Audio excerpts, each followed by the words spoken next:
Trộm vợ.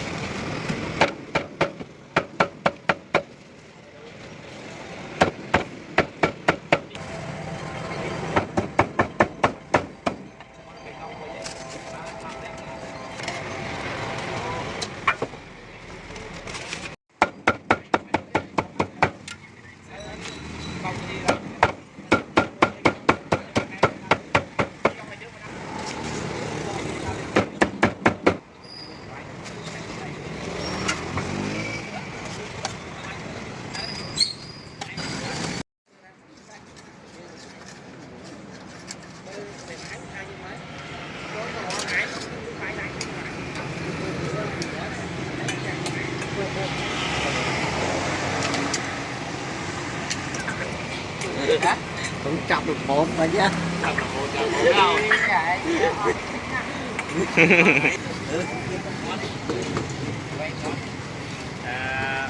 Ao đôi người ta lạnh luôn vào đi ao đôi người ta chà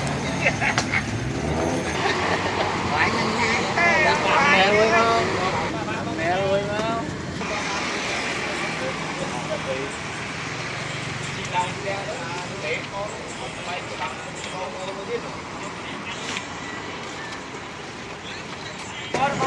nói ngay tôi ai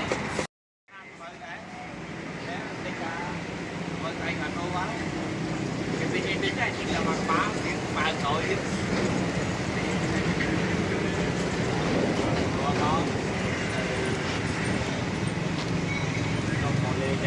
thấy cái nào bên cái mũi đi mua máu đi nhưng mà đại mong bình đó cái tháo cái này theo ông anh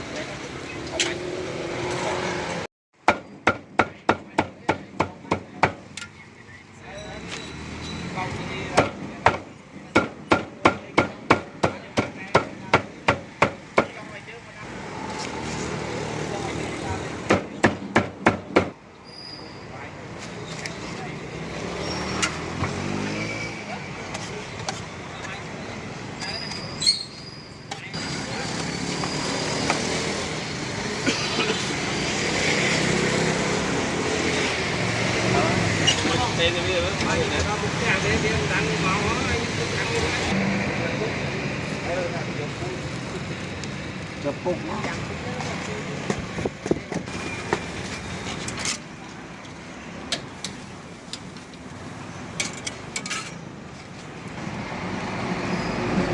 tại sao phải tính với hai rồi cho mấy cái tin như này và muốn đưa ra rồi vào rồi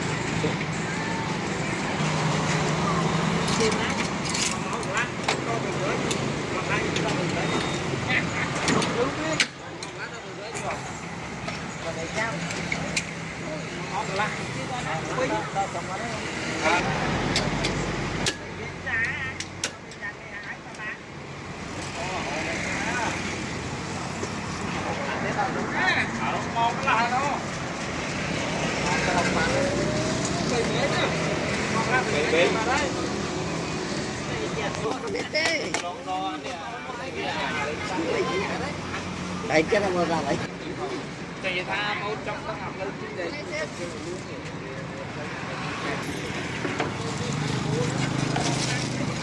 gọi nhau vậy mà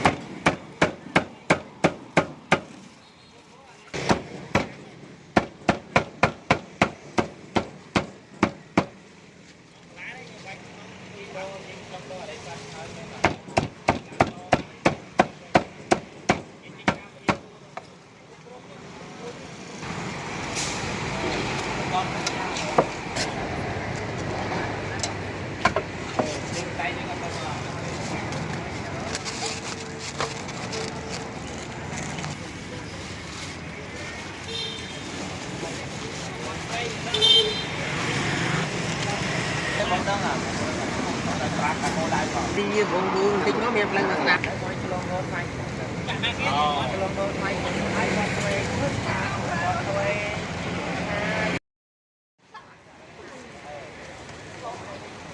cắm lỗ mẹ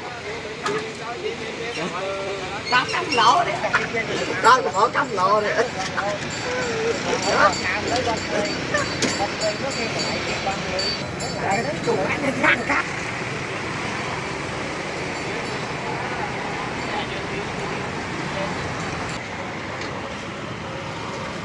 Chồng dạ.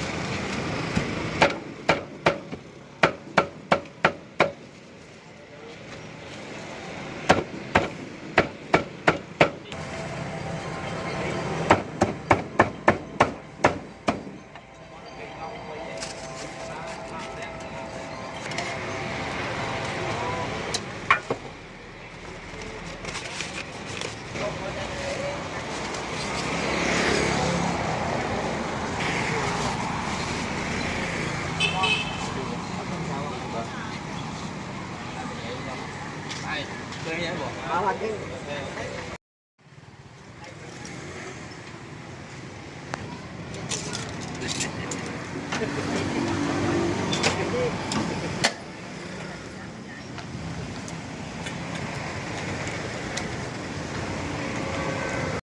Chợ thì thành cái danh nhà nữa. tầng nhà Ai đập đi con nhông. ba Đó cho mà lý họ cá đi tao ơi. Chạy cho mấy tiếng đâu. Dìm cá đi. Ê, chịu cái nấu thế này.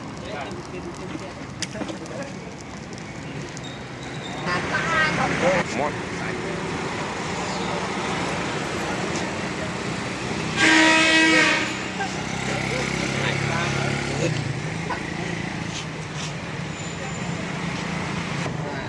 ai đó nói có thằng cũng làm giờ này đùa toan và cái con thực vật như này cảm thấy quay nữa